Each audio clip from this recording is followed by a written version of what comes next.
Da, da, da, da, da, da, da, da. Yeah.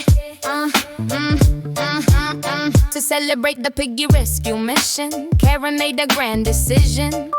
I'm taking you out to the finest in town, a place with the fancy, prestigious renown. The curtains were velvet, the candles were lit, the waiters were posh and possessed of great wit. The menu was French and the prices were high, beneath the gold-plated and glittering sky. They ordered a garden of root vegetable bliss, a dish that the foodie would never quite miss. But when it arrived, Helen looked at her plate and felt a deep sense of a culinary fate. It looked like a sponge that had died in the rain, a texture that promised a great deal of pain. It's healthy, she thought with a polite little sigh, wishing a burger would suddenly fly by. She poked at the turnip that tasted like chalk and chewed on a very fibrous kale stalk. She looked across the table at Karen's grim face, trying to keep up a dignified pace. I must eat it all, Helen said to herself, to keep Karen's pride on its elegant shelf. She loves all this green stuff, this tasteless display. I'll suffer in silence to save the whole day. But Karen was staring with eyes narrowed tight at the lump of gray tofu that didn't look right.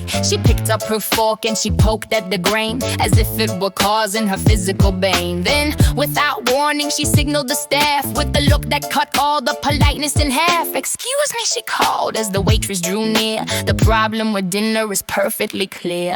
Helen froze solid, her fork in the air, ready for Karen to start a new flair. "This food is quite nasty," Karen declared, while the patrons at tables nearby simply stared. "It's bland and it's mushy, it's terribly sad. It's honestly some of the worst that I've had. We aren't eating this. Take it back to the chef unless he is sensory deprived and quite deaf." The manager hurried, his face turning pale, seeing two plates that had told a sad tale. The food was untouched, the portions were full. He knew that the kitchen had wished a bad pull. "My deepest apologies, ladies," he said. "I'm charged for the cokes and the appetizers instead. The entrees are off, it's on the house tonight. Please don't let this ruin your evening's delight." They paid for their sodas and walked to the street, leaving the velvet and healthy retreat. "I'm shocked," Helen laughed. "I thought you loved that.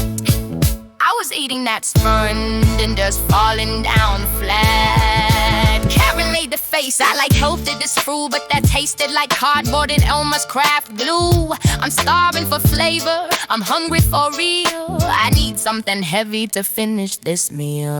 Helen, then why did she print it away to a neon lit sign that would save the whole day? "If you aren't scared of grease or a calorie or two, I know a place that is perfect for you. It isn't elegant, fancy, or posh, and nobody serves any butternut squash. They pulled up to Tony's where ovens were hot and found the most perfect and greasy walled spot. The pizza was loaded with cheese and with meat, the salty and wonderful savory treat. Karen grabbed a slice with a joyful hooray and tossed all the healthy requirements away. "Next time," Helen said with the crust in her hand, "let's start at the place where the food isn't bland." The moral is simple: when friendship is deep, the secret to dinner is the secrets you don't